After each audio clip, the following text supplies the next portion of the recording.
Les pieds dans le plat, Les pieds dans le plat. Le vrai du faux.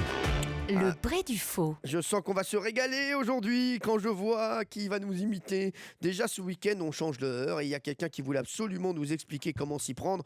C'est Jean-Claude Van Damme. Bonjour à tous, sincères salutations, cordialement, PS, UMP, Sarkozy, Bettencourt, t'as une île, tu l'achètes, t'es dans le lost, ok, on comprend rien, hein, ils sont morts ou pas, tu vois les séries, les experts, le mentaliste, le gars il sait, il est aware parce qu'il a l'observation de la situation. T'as compris Cyril? Oui, j'ai compris, mais je crois que vous vouliez nous parler du changement d'heure, hein, Jean-Claude. Ok, l'heure d'été c'est quoi? C'est quand on est à l'ancienne heure et que d'un coup on va dans le futur en restant dans le présent. Donc à 2h, il sera plus l'heure qu'on pensait qu'il était. 2 sushis pas trop cuits, une soupe mise emportée. Été, automne, hiver, printemps, t'as compris les 4 saisons. Mozart, la pizza, l'Italie et tutti quanti, j'aime la vie. Qu'est-ce que je disais? Non, merci, hein, monsieur, on va pas prendre Ouais. de rose. Hein. Ah, merci. Donc. Pour l'heure, c'est pareil. Il suffit de changer. Il y a un oiseau. Qu'est-ce que je disais? Plus court sur la nuque et dégagé sur les côtés. Merci Jean-Claude, vous avez bien fait d'intervenir. Hein. Il y avait un petit doute, mais là je pense qu'on a vraiment compris l'heure d'été. Ça y est, maintenant on est au top grâce à Jean-Claude Van Damme. Allez, maintenant, on va demander à l'ami de Géraldine Maillet, celui avec qui elle dîne, au président François Hollande, ce qu'il pense du changement d'heure. Oui, Bonjour. Écoutez, monsieur Hanouna, à ce sujet, j'ai envie de dire, en toute modestie, encore une promesse tenue. Comment ça, monsieur le président? Je n'ai pas compris là. Bien, je vous l'avais dit. Le Ouais. changement d'heure, c'est maintenant. Ah, Enfin, c'est dimanche, quoi. Et puis, j'ai confiance. Parce que pour que le changement d'heure arrive, il faut continuer à faire ce qu'on fait de mieux. Rien. ah, Et puis hier soir, alors on a notre équipe de France qui a perdu. Bon, c'était un match amical, ça va. Ils ont Ça perdu. m'énerve quand même. Bah non, c'est rien. Quand c'est amical, ça veut dire que c'est des amis qui jouent ensemble et le gagnant offre quand même à boire à l'autre. Et oui, ils ont perdu contre le Brésil 3-1 et. Ok, c'est à nouveau Jean-Claude Van Damme. Pour le changement d'heure, pour être clair comme de l'eau de roche, c'est pas compliqué. Hein. Tu prends de la roche, tu la presses et t'as de l'eau, ok? Vous les entendez? Non, vous les voyez? C'est qui sont bien cachés, c'est les pires. Bah, j'en ai eu un.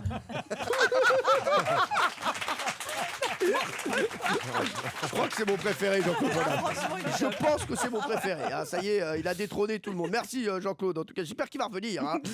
Je vous disais donc l'équipe de France a perdu contre le Brésil 3-1 et on a la chance d'avoir avec nous Franck Ribéry pour en parler. Oui, bonjour, c'est Franck Ribéry, c'est moi pour parler du match et tout ça. Alors Franck, est-ce que vous pouvez nous dire comment vous décryptez le match? C'est-à-dire, j'ai regardé sur TF1, donc c'était crypté. Ah oui, d'accord. Ah, on est pas bien. Franck, non.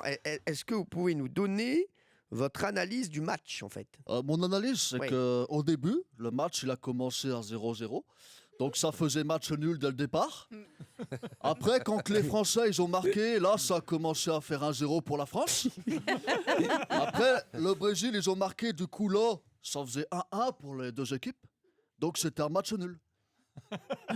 Après, les Brésiliens, ils ont encore marqué un but. Donc là, ils gagnaient 2-1. Et après, encore un but. Donc ça faisait 3-1 pour le Brésil. D'accord. Du coup, le Brésil, il a gagné 3-1. Et c'est pour ça les Français, ils ont perdu 3-1 aussi. C'est bien, c'est un bon résumé du match. Moi, en tout cas, j'ai tout compris. Voilà, Valérie, vous avez compris J'ai le tout match? saisi, ouais. Voilà. Bah voilà, si Valérie a compris le match, pour c'est vous que, dire. c'est bon. Alors, en plus, c'était très précis. On va quand même demander à un spécialiste ce qu'il pense. Je sais que c'est un des commentateurs préférés de Jean-Luc Lemoyne. C'est Christophe Dugarry. Les Bleus, vous en pensez quoi? Ah, moi, l'équipe de France, je comprends pas. Je comprends pas. C'est pas bon. Ça joue pas. Je comprends pas. Monaco, je comprends pas. C'est une indigence folle. Ça fait que défendre. Je comprends pas. C'est nul. Le PSG, c'est pas pareil. C'est leur jeu que je comprends pas. Marseille, c'est nul, ça s'essouffle, je comprends pas. Lyon, je comprends pas. Cyril Hanouna, je comprends pas. Je comprends pas la façon de parler de Marc Menant. Voilà, je comprends pas sa chemise rose, je comprends pas.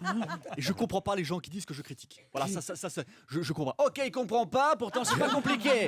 Tu prends ton réveil, tu l'avances d'une heure dans le futur par rapport au passé qui n'est pas encore arrivé. Et dans la vie, tout est connecté. Hein. Toi, moi, Géraldine, Gilles, Jérôme, Valérie, on est une famille. On s'aime, on s'abandonne pas. On est plus que des frères de sang. On est des frères 300. Des frères 500. Vous avez entendu? Non? Certainement un muet qui a crié. Qu'est-ce que je disais? La drogue, c'est mal, hein. Bonne journée. Oh, bravo! Excellent, Marc-Antoine Lebray.